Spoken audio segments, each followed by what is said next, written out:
বেনজির আহমেদের ভয়তে অনেকে জায়গা জমি দিয়ে দিয়েছে। তো বাপ কাকারা ঠাকুর দাদারা যখন জমি বিক্রি করে দিচ্ছে, তো আমরাও জমি বিক্রি করে দাও, আমাদের ওগুলো দিয়ে দরকার নাই। এরপরে সব বিক্রি করে দিছে, তো যার ন্যায্য মূল্য আমরা এখনো পাই নাই। বায়দা খাইছে যে তোমাদের জমি ভেঙে যাবে, জল হয়ে যাবে, এই কারণে আমরাও জমি বিক্রি করে ফেলছি। আনন্দিত আর কি ওনার অ্যারেস্টের কথা শুনে, কিন্তু মানুষ আসলে এর একটা বিচার দেখতে চায়। শত শত বিঘা জমির উপর গড়ে ওঠা গোপালগঞ্জের Savanna Eco Resort and Natural Park এখন নীরব। বিলাসবহুল এই রিসোর্ট এখন দর্শক শূন্য। পার্কের প্রতিষ্ঠাতা সাবেক আইজিপি বেনজির আহমেদ দুবাইয়ে কারাগারে।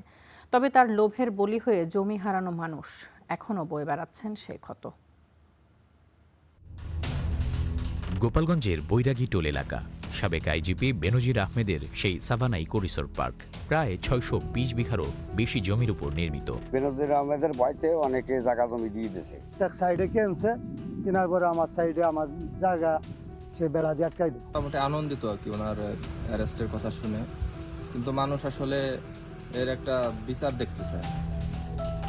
একসময় এই পার্ক ছিল বেনজিরের ক্ষমতা ও বৃত্তের প্রদর্শনের প্রতীক। এখন হারিয়েছে জৌলস। প্রবেশমুখে টাঙানো আদালতের ক্রোকাদেশ। ভেতরে প্রায় 20টি পুকুর, 14টি কটেজ, আছে একটি সুইমিং পুল, শিশু পার্ক সহ নানা স্থাপনা। তবে দর্শনার্থীদের উপস্থিতি খুবই কম। চারিদিকে যেন এক ধরনের নিস্তব্ধতা। অনেক আগাছা হয়েছে এবং এগুলো একটু পরিষ্কার পরিচ্ছন্ন করতে হবে, এবং আশপাশে যারা আছে এদের জন্য এটা অনেক ভালো যে এরা আশপাশে এখানে যারা আছেন তারা এখানে পরিবার নিয়ে এসে ঘুরতে পারবেন। সাভানা পার্কের কথা অনেক শুনছি, ভালোই, এখানে এসে ভালোই লাগছে, কিন্তু পরিবেশটা আরও উন্নত করার দরকার, যেমন পরিষ্কার পরিচ্ছন্নতা এইগুলা। পার্ক নির্মাণের সময় জমি অধিগ্রহণ প্রক্রিয়া নিয়ে ওঠে নানা প্রশ্ন। প্রতিবাদের সাহস ছিল না কারো। অনেকে ভুলতে পারেননি জমি হারানোর কষ্ট। একটা দলিল দিচ্ছি, বেনজির সাহেব বর্তমান নিয়মে আমিও স্বাক্ষর করব, যে ক্রয় করবে সেও স্বাক্ষর করবে, কিন্তু বেনজির সাহেবের পক্ষ থেকে কোনো স্বাক্ষর এখন পর্যন্ত দলিলই করে নাই। আমরা দলিলই স্বাক্ষর দিচ্ছি, তাতেই রেজিস্ট্রি হয়ে গেছে। আরও বাপ কাকারা ঠাকুর দাদারা যখন জমি বিক্রি করে দিচ্ছে, তো আমরাও জমি বিক্রি করে দাও, আমাদের ওগুলো দিয়ে দরকার নাই।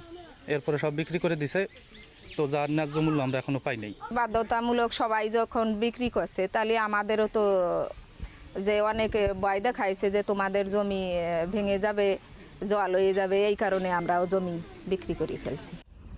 2024 সালে পার্কসহ বেনজির আহমেদের সম্পদ জব্দ করা হয়। বর্তমানে ইজারার মাধ্যমে পার্কটি পরিচালিত হচ্ছে। তদারকি করছে প্রশাসন।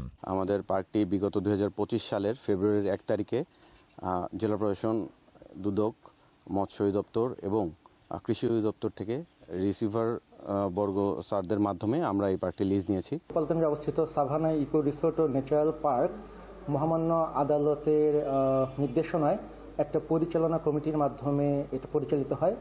এটার আসলে মূলত জেলা প্রশাসক মহোদয় এর সভাপতি এবং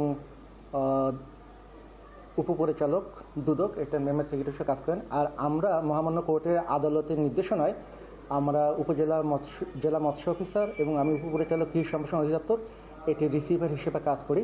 গত বছরের যে পার্ক ছিল সেটা এই বছর 73,15,000 টাকা আমাদের ব্যাংকে, আমাদের একটা পরিচালনা ব্যাংক রয়েছে, এই ব্যাংকে টাকাটা জমা রয়েছে। সাভানা পার্কের যেই বর্তমানে এটা কোর্টের আদালতের রায় মোতাবেক আমরা কাজ করছি সবাই মিলে, এবং কোর্টের রায় মোতাবেকই এটা নিষ্পত্তি হবে। সম্প্রতি দুবাইয়ে গ্রেফতার হয়েছেন বেনজির আহমেদ। এরপর আবারও আলোচনায় এই পার্কটি। Nurul Alam Faisal, star news, Gopalganj.